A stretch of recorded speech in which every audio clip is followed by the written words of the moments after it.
Ladies and gentlemen, boys and girls of all ages, good morning, good afternoon, and good evening, wherever you are in the world. It is time to begin our webinar, Turn Up the Trust.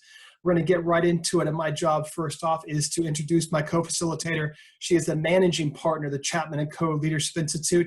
This is Sarah Hanna, and to introduce her, I could give you some stats about coming from Alaska or going to Washington University, running the sales incentive programs for Barry Waymiller, and launching the university inside. I can even tell you as well that we started the Leadership Institute about 5 years ago, and we consult with organizations all around the world. But I am going to introduce her by telling you a little bit about her mom. In the 60s, I believe, her mom, before she was married, her mom, before she had Sarah, and her mom's girlfriend, they took bikes, the two of them, and rode across the entire United States of America. The reason I bring that up is the same perseverance, the same character, the same dedication, the same smarts, the same adventure rides with this one. So without further ado, this is a managing partner. This is Sarah Nicole Hanna. Sarah. All right. My co-facilitator for today is Matt Wyatt. I know a lot of you have joined these webinars over the past few weeks, and some of you know him personally. His background is in the U.S. military as a commander in the United States Air Force with a variety of assignments to include the UN peacekeeping missions, deployed to Iraq and Afghanistan, and working within the Pentagon, which Matt likes to refer to as basically a black hole of time. All of those experiences where he has built, rebuilt, and nurtured teams has relied upon his ability to nurture trust. And so a perfect person to be facilitating this webinar for you all today.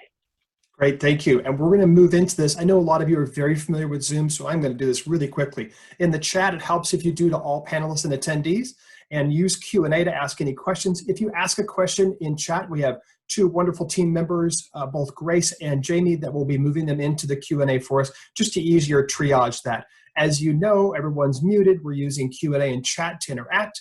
It is being recorded. We will provide it afterwards, and there's a really short survey at the end. 4 questions, typically about half of you will fill it out. It really helps us. So just those 4 questions, 15 seconds. And you can go ahead and text your next meeting. You're going to be a little bit late because we have a little treat for you afterwards if you're good. I feel like I'm talking to my kids right now. We have something really quickly afterwards that we're going to show you. All the links, all the resources, to include some PDFs we'll send you so you can use with your team. We're going to give those to you by close of business. They'll be sent to your email. A recording of this webinar along with the slides will also be there. Some of you were asking, when is the 8-track tape player going to make it in? Well, here it is. It's called an 8-track because each tape had 4 programs. It ran 2 tapes to give you stereo sound. Short-lived popularity between 68 and 75, but you didn't hear that. You want to talk about this. Never has your team or your customers needed you more. So we're going to start with you, Sarah.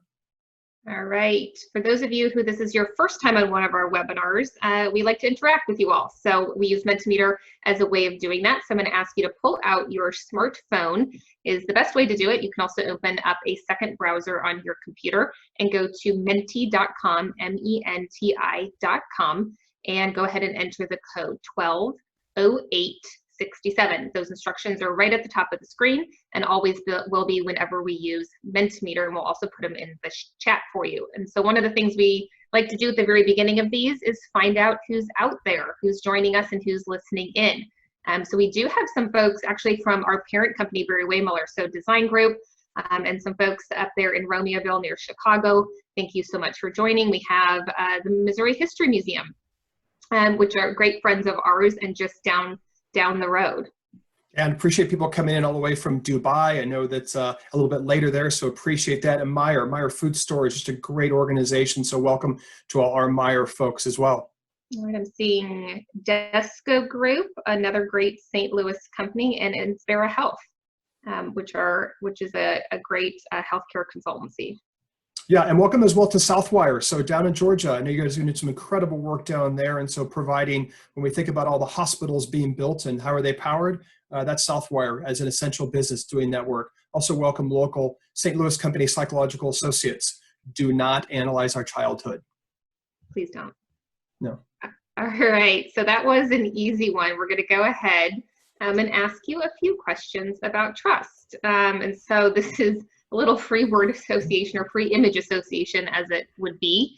Which image do you most associate with trust? Is it the parent catching the child? Is it the sketch of people holding hands? Is it this idea of a locked safe? Perhaps it's the strong roots, or if you're familiar with Covey's speed of trust, it's the trust tree. Perhaps it is the Greek architecture. And so as these come in, it looks like we've got a pretty good group who orients towards the child being caught by the parent. And the reason we ask the question this way is one of the activities we occasionally do when we're in person doing training is we actually ask people to draw what they think of when they think of trust. Trust can feel like an abstract concept. And it's really interesting. We've seen everything from somebody who just simply drew a circle to somebody, these are all things that people have drawn when we do this activity in person. And so to settle another debate once and for all, we're going to ask you to do this again. It's 2 additional images. Which image do you most associate with trust? Is it the dog or is it the cat? And I'm going to tell you why we're asking this particular question. And perhaps all the dog people are just going to pick dog and all the cat people are just going to pick the cat. But the reason, and it is 95% to 5%, the reason is we've never seen anybody draw the cat. We do get people who draw the dog. So I think that's a landslide. A 95 to 5. That's because dogs don't stare through your soul. That's probably true. That is probably true. And the cat says, you got yourself into that mess. You get yourself out. It's perfectly fine. That's exactly what the cat's saying. That is what that cat's saying. All right, a couple more on a serious vein. As it relates to kind of this idea of organizational trust, which we are going to talk about, what source of information regarding your organization do you trust the most? So you can think about this in terms of perhaps your job, but just in general, information about the organization that you work with. Are you trusting official company communications? Are you trusting your direct leader? Do you look to the peers, or perhaps you're looking at what outside sources happen to say about the company that you're a part of? So this is interesting coming in, that a vast majority of you kind of lean towards your direct leader. So whatever that official company communication is, perhaps I want to know my leader's take on it, or I'm using a combination of that information. And I asked Matt to comment because I know the Air Force actually surveyed, and it turned out a little bit different in that case. Yeah, what's interesting, I know a lot of you were from the direct leader. The Air Force is trying to figure out, where do people get their trusted information, especially when all the things that were going on. And actually the official communication rated dead last. And here I think it ties. And the information that people trusted the most was by trusted peers, the peer group. What have you heard? Where have you heard that? So it was peer group, and then outside source, then direct leader, and then official company communication. But I do think it still rings true here that while I might trust my direct leader, as soon as it goes, that's 60%. As soon as I start talking about the official company communication, literally all the work that HR or comm or the CEO or the C-suite puts into writing something officially, that drops by 2/3 in trust. All right, so let's test this out a little bit more. The next question that we're going to ask you is, what % of people would trust a stranger more than their boss? And so this is from a HBR, Harvard Business Review article. So what % of people would trust a stranger more than their boss? You all seem to trust your leaders to give you some good communication. But how about if we were to ask, and we see a lot of people gravitating towards about a third on 58%, about a third they're on 28%, and a third 38%. Nobody's going for the 100, which, well, that's probably just smart. So we appreciate that. But we have a divided group out there. So if we show the correct answer, it is 58%. We just pause on that for just a second. 58%, a majority of people would trust a stranger more than their boss. And so perhaps the opposite of this group that happens to be listening in.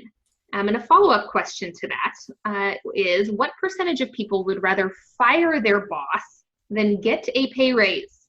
So essentially, I am willing to give you a whole bunch of cash, or you can fire the boss that you have.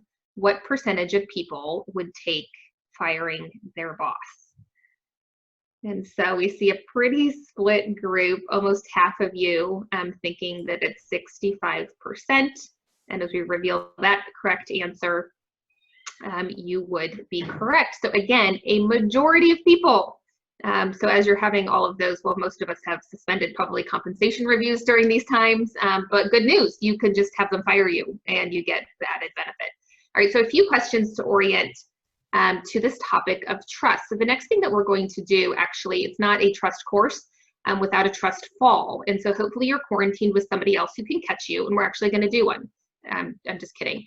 But we are going to play you a video of how trust falls go wrong.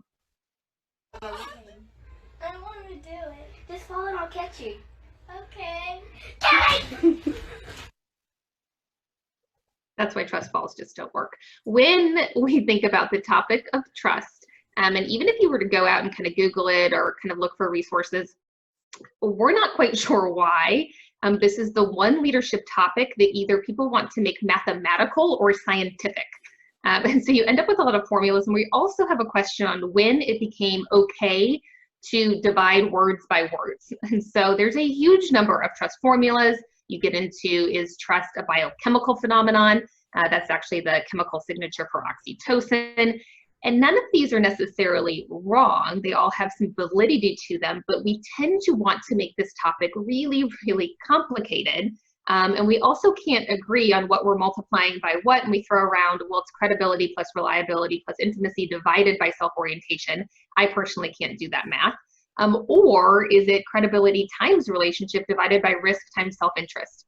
And so we just thought we would kind of throw together what's out there on the internet, but our goal is to give you a little bit more of a simple construct to think about what are the behaviors that actually lead to this belief or this feeling, and we promise you there's no math or complex chemistry involved. Can we just add, Sarah, that we're doing our research and doing this? First of all, I don't know if there's a math problem where everybody just comes to it differently. Like there isn't a different Pythagorean theorem, but there certainly is here with this math.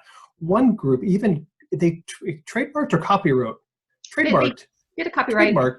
Copyright their trust model. Like literally the irony of I'm going to copyright something so no one steals my model of trust. Oh, that's just too good. All right, so we give you this from the Harvard Business Review.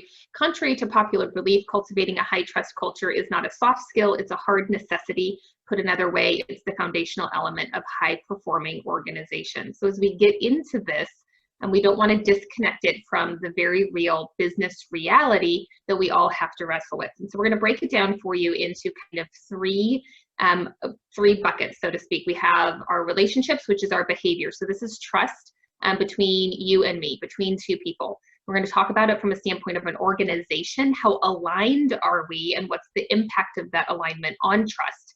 And then we're going to talk about it, which is particularly relevant during these current times from a brand standpoint. Is the brand trusted, or how is your organization viewed? So in the vein of the first one of relationships, our minds went directly to this. We have a music theme. And so this is an area in music where trust has broken down quite frequently. And so we just pulled a few of the most notable musician trust issues, often referred to as musician feuds. So you can pick your favorite from that list. Thank you, thank you. And as promised, finally, we get Voltron. This is an actual quote by Voltron. If you get too worried about what could go wrong, you might miss a chance to do something great. And some of you are out there saying, who is Voltron? Why does this have anything to do with trust? Well, that's a good question. Voltron was 5 robot lions, and there was actually some mathematical formula that actually did make sense to become one defender of the universe. The reason we bring this up, I can't believe that we're seriously talking about Voltron here as a kid from the 80s. The reason we bring this up is Voltron is a good almost metaphor or analogy for your own organization. Perhaps the different lions are the different departments, perhaps they're different leaders, but the culture, your entire organization, is the sum total of all of those behaviors. So the culture is not just IT, the culture is completely overall. When it all comes together, that's your organization. And I know that we played around with all the different models of trust, and I see people putting some resources in on the neuroscience of trust, and we certainly appreciate that. You'll see us bring some of that in later on in the content, but we like to start with a much more simple, just easy baseline. a denominator if we're still playing with the math thing, and that is trust is simply a belief in someone or something. That's it. That's what trust is. I believe in someone or something. So the first thing I want to ask you is, I want you to think of a time when someone built trust with you.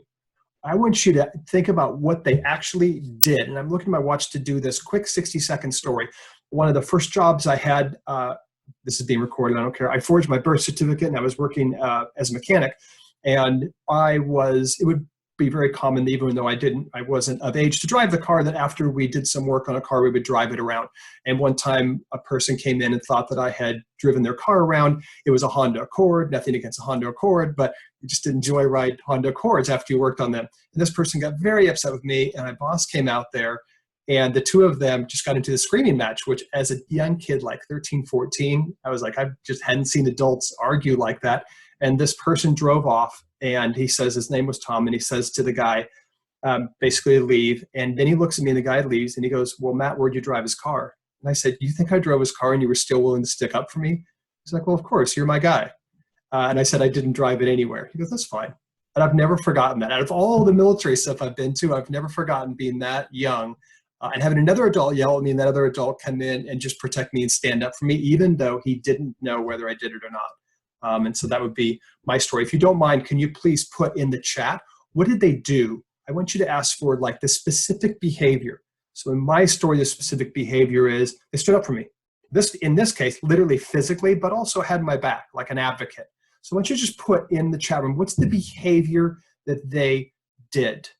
And as you guys start to put there, what specific behavior, I'm going to move us on to this anchor point in this is I literally can't behave trust. There are a lot of things that I can do, but behaving it, I literally can't. I can't say to somebody, I need you to behave trust more.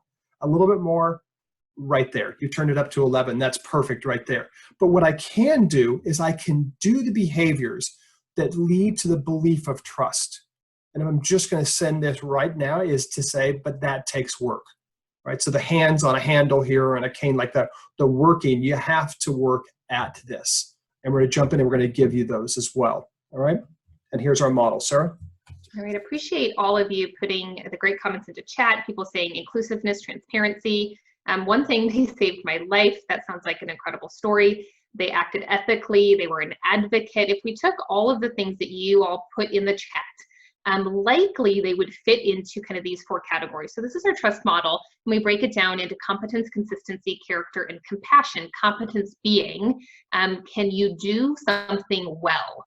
Consistency being, can you do something well over time or repeatedly? Character being, do you do the right thing?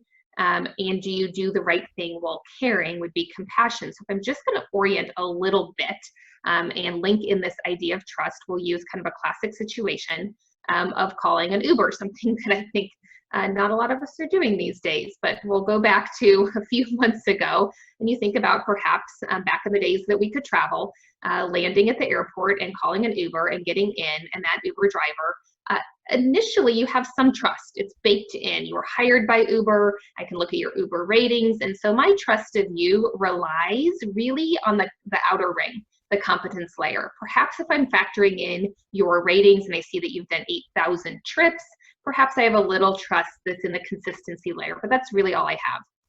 And say that Uber driver pulls out into traffic and hits a telephone pole. And so instantly my trust is broken with you. Those 2 outer rings have essentially been violated. I take another trip, I call an Uber, and wouldn't you know it, it is the same driver. Do we get back in the car? If I were to ask you this live, you'd say absolutely not. I'm not getting back in the car with that driver.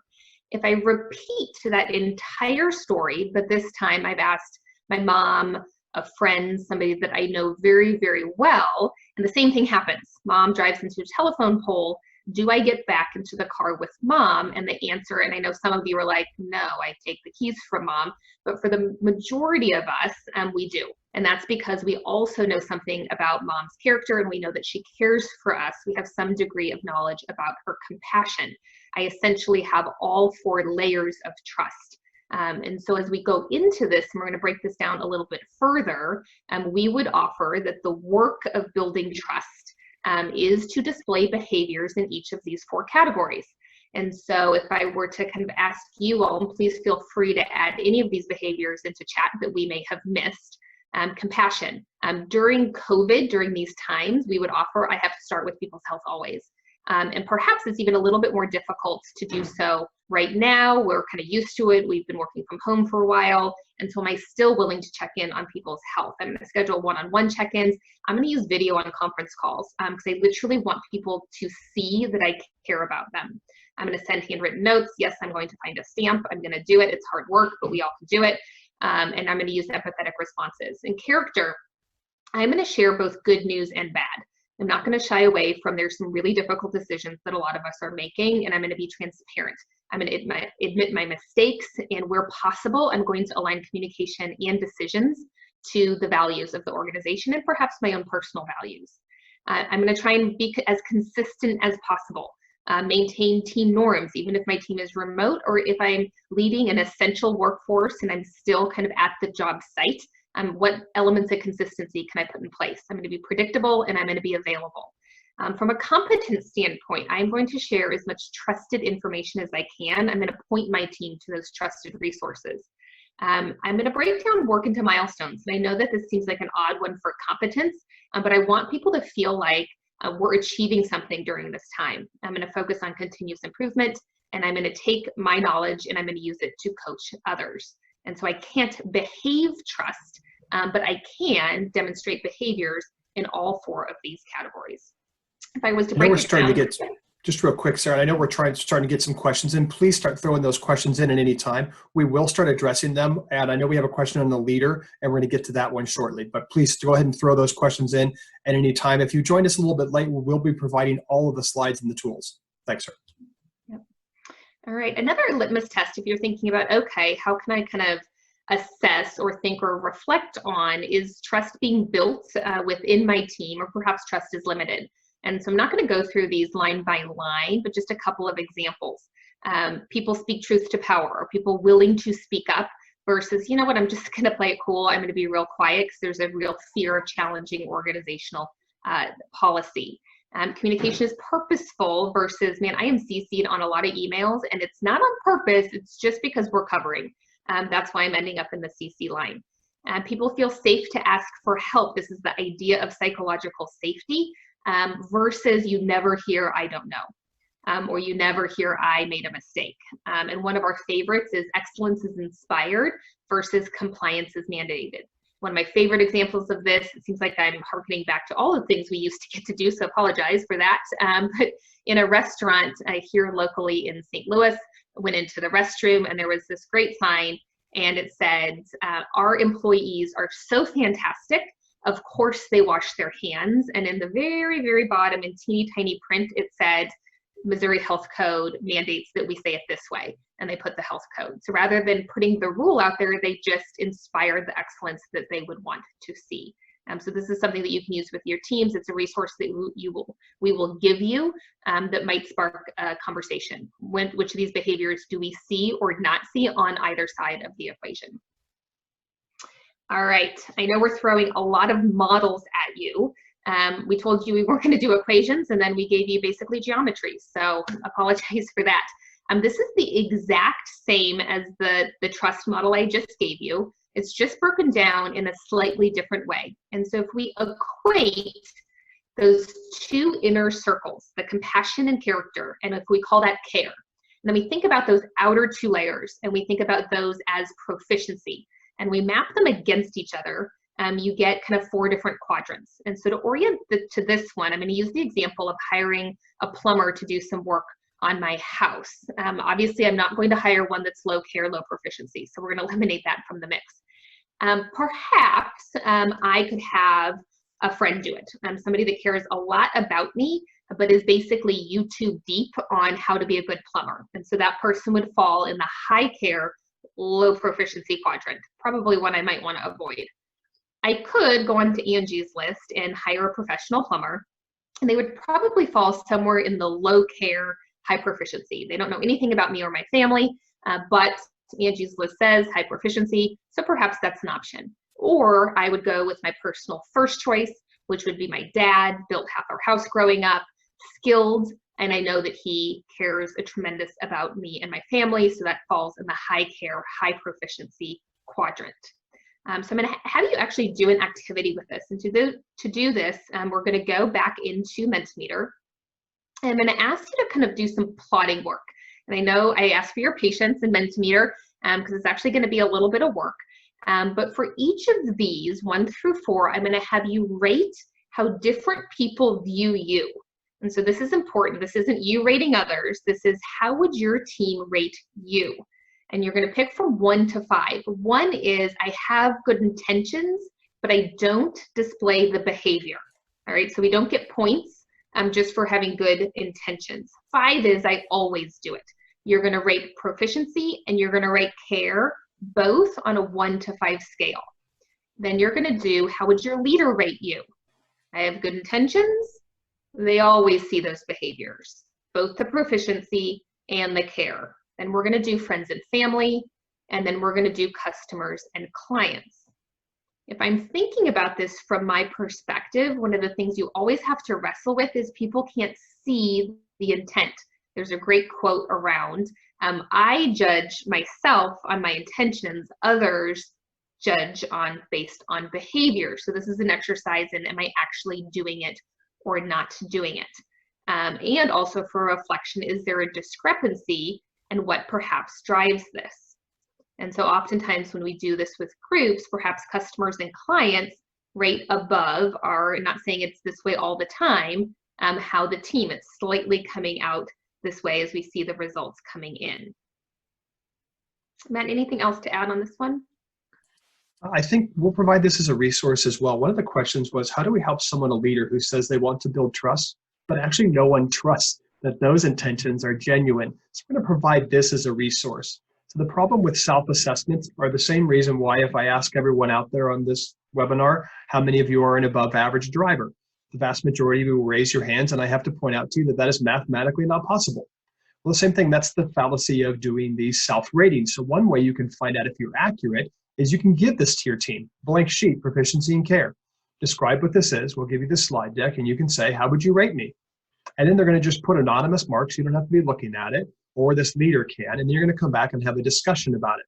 I know that a lot of you have rated this all in the high proficiency and high care area because we put it on a 1 to 5 scale. Typically what we find is there's a discrepancy though. So the other question is, what drives a discrepancy that you didn't all rate it exactly the same? Why do your customers and clients, why do you have them in a different area than you do family?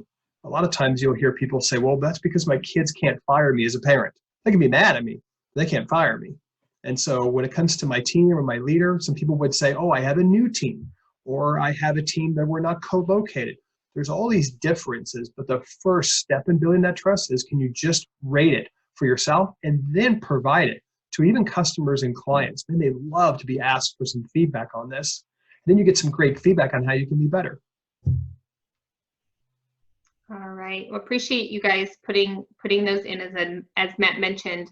We'll make sure that we get you a blank worksheet as a resource. And we'll end on this note. Oftentimes when we get into the trust conversation, people will say, well, it just takes time.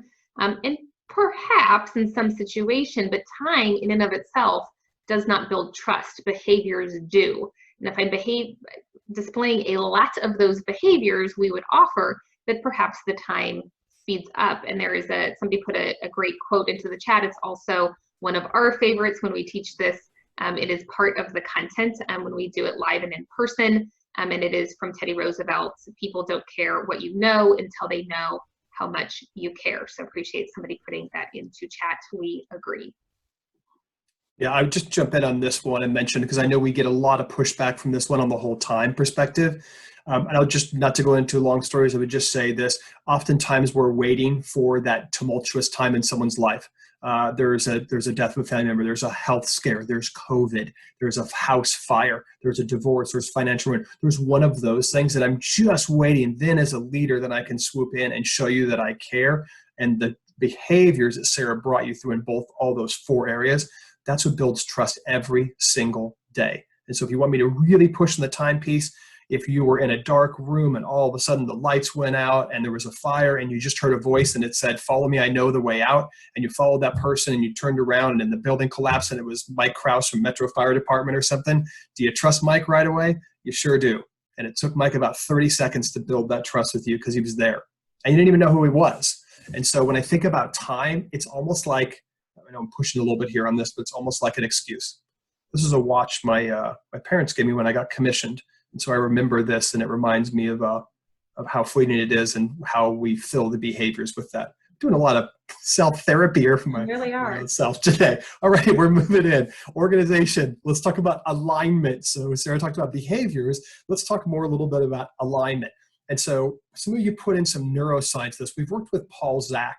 So he's a director for neuroeconomic studies at Claremont. He's did some really interesting work, and he's really tried to put some science behind this. I'm showing you some stats, but he's literally done some blood work on the oxytocin chemical and related it back to trust. Then he found in organizations that are high trust, and you'll see those in the gray arrows pointed up, versus low trust in those red arrows. So 76% more engagement, 50% higher productivity, and more energy at work. Look at the other ones: less stress, fewer sick days, less burnout. When we think about humans being wired to work together as a team, as a group, as a collective, as a family, as a quote unquote company, this is the benefits of that. So we think about what the business impact is. When we work with organizations, big or small, we will tell them every action, every communication, every decision that you make either builds or erodes trust. We literally are that binary to it. You don't get to be neutral. I love this picture of Switzerland.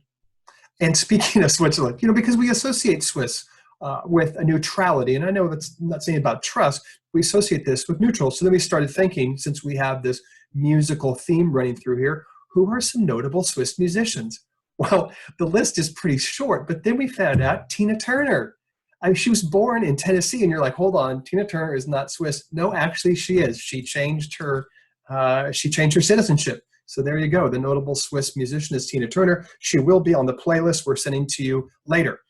All right, in an organization, factors that erode trust: uncertainty, fear of the unknown, lack of information, and sometimes ill-structured competition. Let me tell you what I mean by these. One is uncertainty. So as an example, COVID, if I'm not providing information, or I'm not being honest about it, or I'm not being transparent to the degree that I know that, uncertainty starts to set in. Fear starts to set in. Even if you're not broadcasting about it, people are thinking about it. We put in the ill-structured competition because this doesn't usually come up when people are talking about trust. But when we see organizations where they've worked to compete, departments perhaps, or sales departments or locations against one another, and then they're still expecting those organizations, those departments, those locations to share information and to build trust with one another, well, you've incentivized a little bit against that. You've incentivized that they need to be number one, and the number one gets all the perks, gets the promotion, etc. And so it's not that competition is bad, but I'd be looking very closely at how I've structured the competition and how that works so that it doesn't erode part of that trust. There's also two parts of alignment that we think about in an organization with trust, both vertical and horizontal. The vertical is understanding my role and how it relates back to the goals and the vision of the organization. The second one here, and that's the vision, the purpose, yes, values, yes, the mission, goals, strategies, and then right down into my individual work. On the website, it's fine to put all these things on there, but as an individual, by building trust with the organization that I trust, I'm literally doing work that feeds these goals of the organization. On the horizontal side, this is across teams where it's required, the known processes, structures, creating efficiency and reducing redundancy. I want to do this to where I literally trust these different organizations. We can get into it, and I'm going to give you some questions to ask, but as an example for Barry Waymiller, our IT group, they're fantastic, hugely trusted because they're constantly asking us for our feedback. We know what their roles are, and they know what ours are. And so as an example of that horizontal alignment that happens in the organization. So we wanted to give you some guiding questions that you can work with your team. So for vertical, how well do all team members literally, do I know the goals of the organization from department to organization? And then how well do I know how my work relates back to those goals? And then to what degree do I have some kind of freedom in how I reach these goals? Am I trusted that I can make improvements since I'm closest to the work?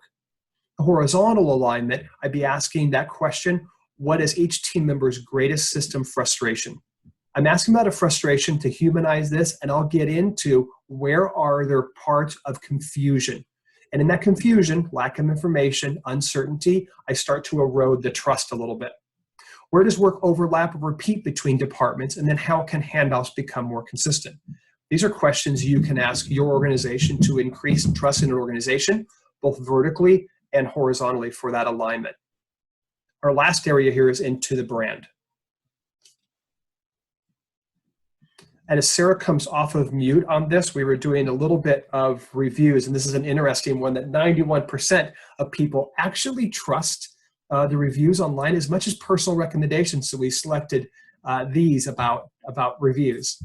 Which we then also found out that we are reviewed on Facebook, which we did not know that we were. And so we had to go in and, hey, we've got 5 stars. So thank you to whoever did that. And the cowbell is a clue as to what Matt has planned for you if you're able to stay on for a few minutes after this webinar. So why is it that 91% of people trust reviews as much as personal recommendations? From a personal standpoint, I certainly know I have purchased or not purchased things, especially on Amazon, based on the reviews of strangers, which we apparently trust more than we do our direct leaders sometimes.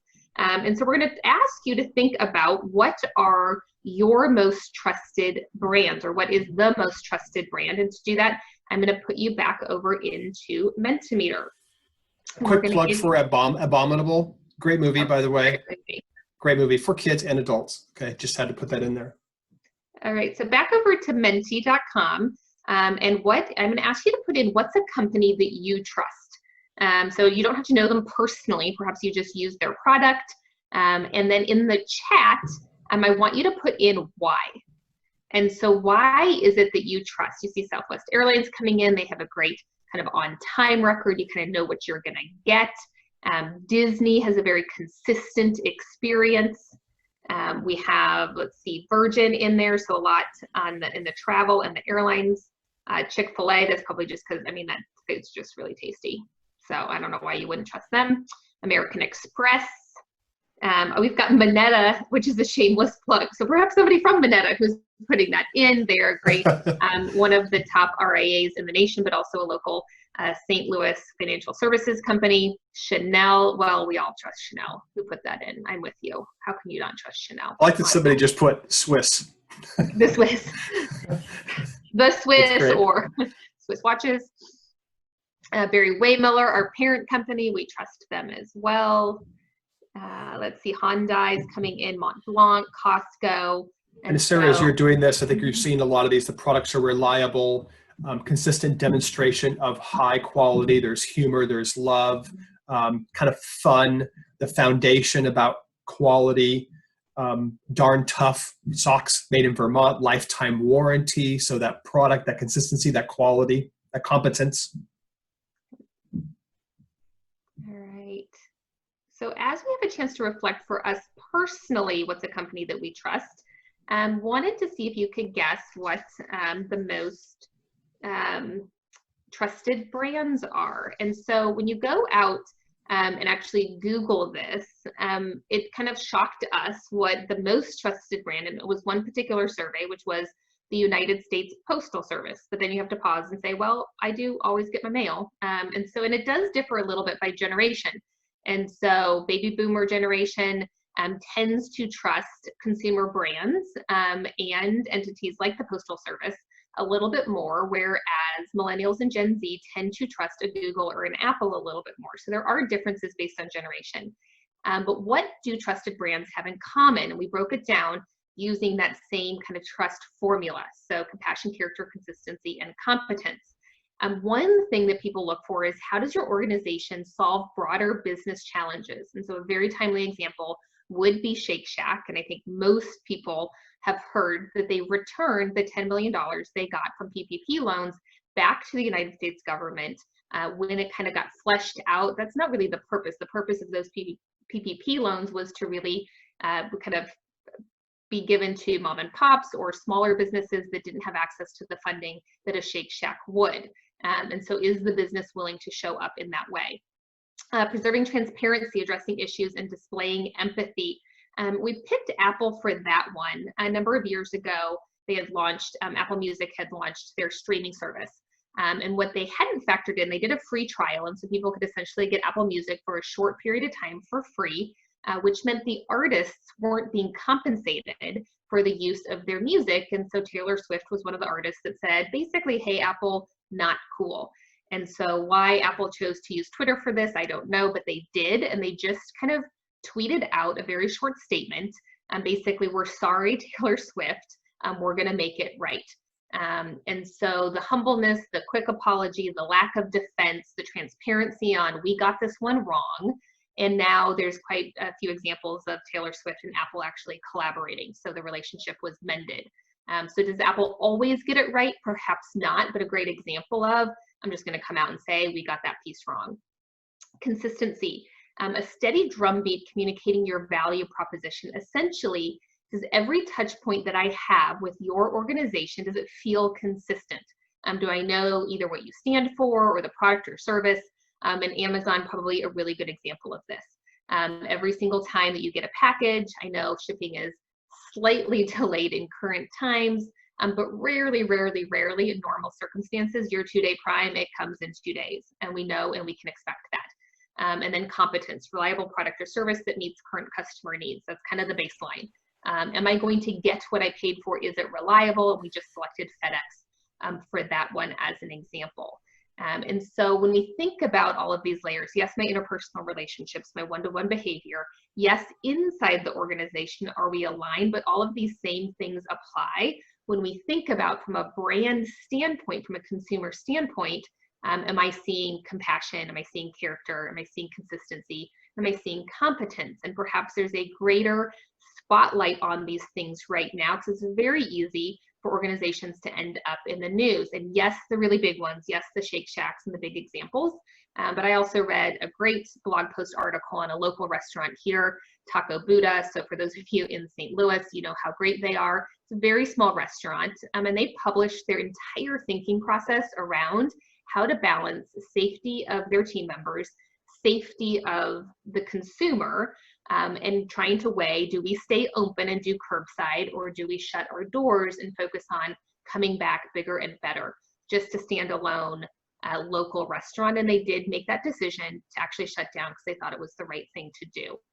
So regardless of the size of your brand, we're all wrestling with these decisions, and they do matter based on how companies will see you pre-post COVID. Yeah, and I'm going to play a quick video here that we're going to show. And so if you are multitasking, you're going to want to stop and watch this video. It's a really, really powerful one. This is from the CEO of Marriott. In 2 weeks, I will mark my 8th anniversary as CEO, a position I accepted on the heels of 2 legends in hospitality. As a leader, I've experienced so many wonderful highs and a good number of challenging lows. I can tell you that I have never had a more difficult moment than this one. There is simply nothing worse than telling highly valued associates, people who are the very heart of this company, that their roles are being impacted by events completely outside of their control. I've never been more determined to see us through than I am at this moment. While it's impossible to know how long this crisis will last, I know we as a global community will come through the other side, and that when we do, our guests will be eager to travel this beautiful world again. When that great day comes, we will be there to welcome them with the warmth and care we are known for the world over.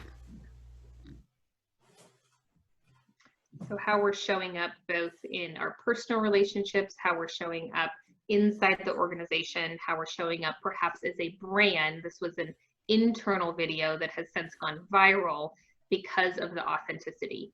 You could argue that a lack of perfection, a lack of the scriptedness, the humanness is what people kind of latch onto to say, this is a human being who genuinely cares, has compassion for the people that are in his charge. And that comes through in the video, and it's the very reason why so many people have watched it.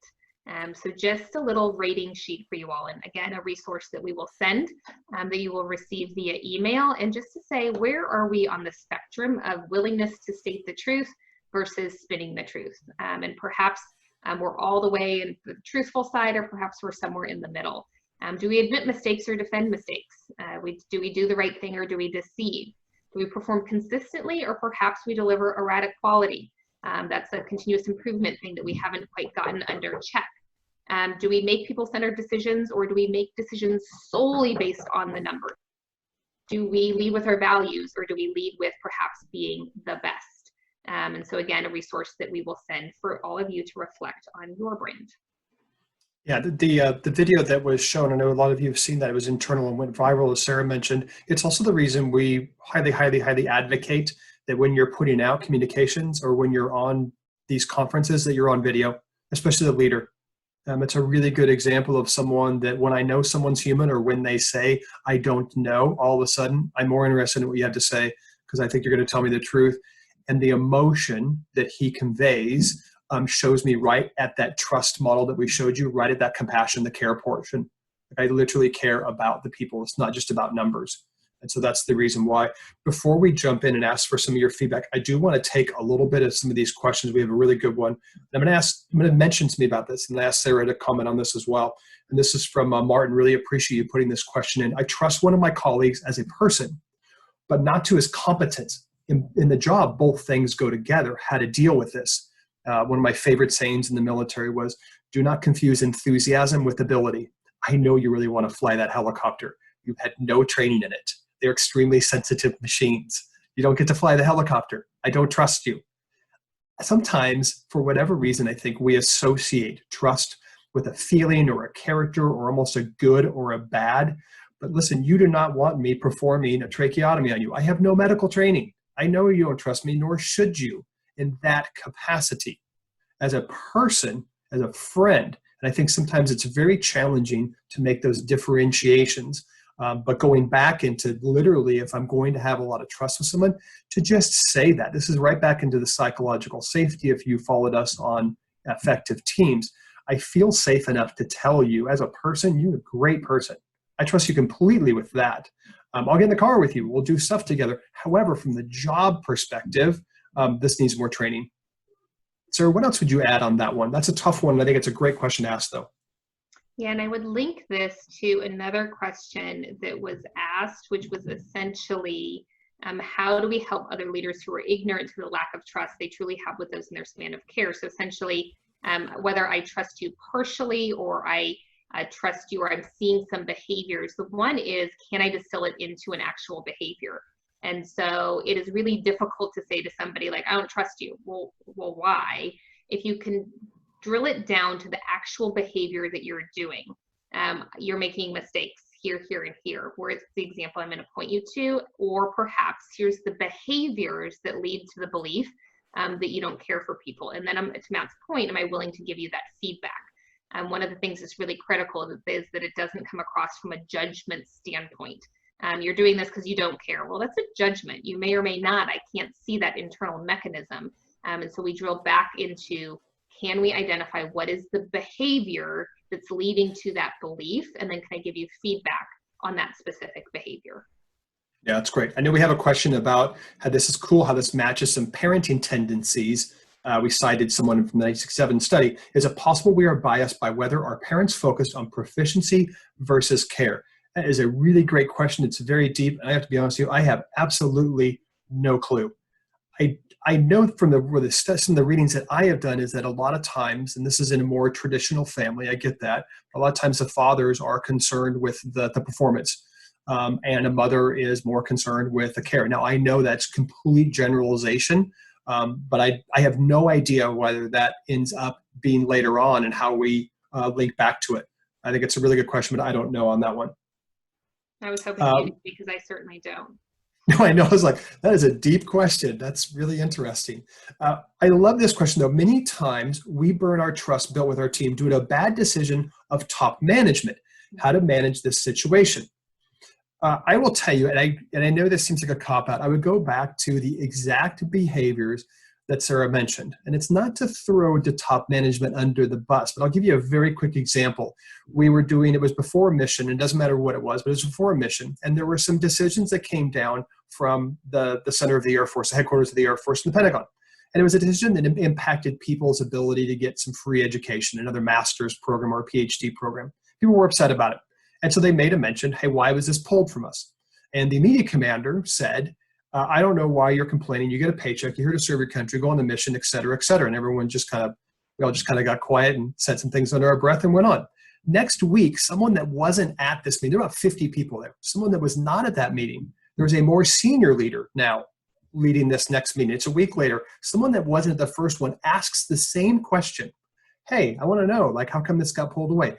That leader said, listen, I don't know all the decisions of why it was done. I want you to know that I'm going to be your advocate because I want that to happen. However, I don't know whether that's going to come back, and I know that we're all professionals, but I want you to know I hear what you're saying, and I'm going to be an advocate for you. Instantly, the amount of trust that we have for that more senior leader, because they were willing to say, I get it. I know you're upset. I might not like the decision either. It's a decision that was made. I don't know all the reasons it was made. I'm going to be your advocate, and I'm not going to promise you that it gets better. And the fact that he said, I'm not going to promise it back to you was almost even better. All of us walked away talking about the differences of the two. And I think that's really similar to the very top one on the slide we're looking at here, state the truth versus spin the truth. As we move through this, yeah, go ahead. Sorry, go ahead, Sarah. That just came in is how can customers feel like we're being there for them more than ever before in the current COVID crisis? One, I want to throw that out. We've got 200 very smart people on the webinar. So any ideas that you have of how you're making customers feel like that you are there for them even more than before, we can give our opinion, but that's a good one to crowdsource. I think for us, one of the things we've reflected on is we're gonna crank the communication up to 11. And perhaps previous we were very concerned with what are we emailing out, how often are we posting on LinkedIn? We don't want to bombard people. And we've kind of shifted our frame of reference to say, we think these things have value. We don't know who needs them. And so we're going to crank the communication all the way up to find the people that we can help. And if people want to turn that kind of spigot off, that's kind of on them. We don't, we're not interested in spamming anybody, but we are interested in getting resources out to the people that need them. And so we've definitely increased our communication. Going through the exercise of what of our current services can we just make easier? Whether that is different payment terms, whether that's an accessibility, how I deliver it to you, am I communicating, here's how I can help, but also here's the process that's gonna make it really, really easy on you. Once during COVID, but also post-COVID, we're gonna maintain that same level of service. So Matt, anything you'd add on that one? And there's a good one coming in, which we totally agree with. And this is perhaps not a time to show up from a really cheery, like, hey, how's it going? Recognizing that for some people, this has been extraordinarily challenging, and I'm simply checking in as a human, and I'm willing to listen. The one piece that I would add, Sarah, is the one thing that we saw that we consult with organizations is, and you saw this in the beginning of the content, well, the first thing I'm going to say to somebody when I'm calling up, perhaps one of my clients, I'm not going to get into business. I'm not going to start talking about contracts. This is not the time for that. I need to play more as a trusted partner in this, and the way to do that is I literally genuinely care about you as a person and how you're doing and what you're faced with. If I can put myself into listening mode, I can take a much greater empathetic perspective to understand what they're going through, rather than starting with, hey, this is what I think the economy is going to do, or here's when we can get back together. That's all much later. Right now, especially in this time, I care about you as a person. There is a question, I'd like maybe Sarah to comment on this as well. Where is the line drawn from care to over-emotional? When we talk about care, I think the things we're talking about are the behaviors that say, I'm going to recognize you for the value that you're bringing. I'm going to listen to you. I'm going to ask you more questions. I'm literally going to ask for your feedback. These are all things that signify I literally care about you, your intellect, what you bring to this beyond what your role is. The over-emotional piece to me, that's almost a separate activity. That if there's something that's really tumultuous and am I being emotional, that I'm crying or something like that, I think we're trying to stay more into the behavior side. Sarah, what would you add on that? Yeah, and it's always difficult in this format because we would typically say, well, tell me more about that question. But where my mind goes is certainly we're huge advocates that empathy occurs. Empathy is defined as I feel it as you feel it, or perhaps I think it as you think it. But the trick with empathy is to not take, and that is, if you could hear that loud knocking, that is my son, so I apologize for that, but it's not to take the emotion. And so emotional has the connotation that I am feeling to the degree, now I've taken or I've stolen the emotion from you, versus I'm just willing to sit in there with you to the degree that you are, but the problem, the situation, the conversation stands with the person. I'm not going to steal it and become overly emotional. Yeah, thank you. And I know we're coming up on time and we're going to stay past time, but I will want to wrap this up for everyone who needs to depart right at the end of the hour. So some feedback. The first one I'm going to do is I want you guys to give feedback to each other, please. And the way that we do that is just by putting in to Menti again, going back into Menti, what have you learned or will do differently as a result of this webinar? This is not for us. This is for you to share in this forum so that each other can see, oh, that's something different that the person took. I should think about doing that as well. I know it takes a few seconds to type either in the other browser or in your phone there, but if you could do me a favor and just put a little bit on there. Focus to care to build trust. Yep, focus on care to build trust, absolutely. More communication. Yeah, rating the brand trust, it's an easy one. Any of these tools, you get into really great open discussions, and the more open, the more honest we are, and if we put a construct up, it makes it easier. Now it's not just my opinion, we're showing where it marks in this. Yeah, the video chat. Go and ask people on my team for feedback on me. That's a great one. Especially when you can just leave that sheet somewhere and say, don't put your name, just put a dot. Where would you put me? And then why? At one point, I was giving this content and I said, oh, as an example, my direct leader who's going to be on a webinar in an hour, we're going to be interviewing our chief people officer. I said, I put you, as you probably know, that I'm high on the care, but I'm low in proficiency because I don't get my expense reports in. She goes, oh, I don't care about that. She says, I think you should, but I don't care about that. So it's really great conversation to have with your direct leader and with your team. It's a great one. More transparency. Let's go. Ask others how they see me and how I can improve. Focus on the 4 C's. Yep, easy one. Especially those two, the character and the compassion. And those two are really big, and they're the ones where when we think about our most trusted relationships, they're the ones that we come back to. Think about the vertical and horizontal, yeah, of the alignment of the organization. That's a great one. I know we probably did not mention this. We will be providing, we download everything from Mentimeter that gets put into here. So even though I'm going to bring us back into the slideshow, you can still put inputs in here, and we're going to provide all of that to you. We'll download it and provide it to you before close of business today. I am going to run one very quick poll. We so appreciate, if you wouldn't mind just answering the 4 really quick questions. I'm going to look for Sarah to verify it is up, and it is. And that's just a poll right here in Zoom. So if you don't mind answering those really, really quick, just those 4 questions real fast, we surely appreciate it. We are coming up on the hour. So I want to tell you, these are the things we have moving forward. We have our leadership series. And so the next one coming up, I'm going to skip this real quick. The next one coming up is how to become a crossover artist, how to lead through change and increase resiliency and engagement. That's on Tuesday, April 28th. Same bat channel, same bat time. It is at 11 a.m. Central Daylight Time. So we're doing that on Tuesday. And then the accountability playlist, 6 tracks to inspire people to do more. That's next Thursday. And then we're probably going to put on a bonus track. I'm sure that I should be doing some kind of sales pitch here. We don't have time for that. We need to get you some good content. And I want to get you into this as well. Up there, you can see how we can help. As I mentioned, we're interviewing Rhonda Spencer. She is the Chief People Officer of Barry Waymiller. There is no one that is probably smarter or more articulate in the how-to in running a global, multinational, global organization of 12,000 people. And she navigates it incredibly well. She's very articulate, incredibly smart. We're really looking forward to her. That's at 1 o'clock today. From the Stanley Cup winning St. Louis Blues, I know we've got a few of you on this webinar. We're going to interview for the president of the Blues. This is Chris Zimmerman, Z. He also used to work marketing for Nike. And so you're going to really enjoy that. That's the following week. And then our friend Kristen Hadid, who wrote the book Permission to Screw Up. She's the CEO of Student Made. She's very prolific on social media and has done just a really great job. Another just tremendous leader. And we're going to have her on the week following. Okay, I promised you that we are going to end the webinar right on time, so we're at 11:59. However, we're going to hang out. We're going to answer any questions. We'll go on mute, and we'll cut our video, but we'll be here typing responses to your questions. when we were doing this research, we pulled that screenshot from Amazon. I don't know if you saw it, but it was all about the cowbells. And so I said to Sarah, right, more cowbell. And she said, should I be getting that? Should I understand what that is? And so she's never Is there an seen inside joke that I'm missing? I don't understand.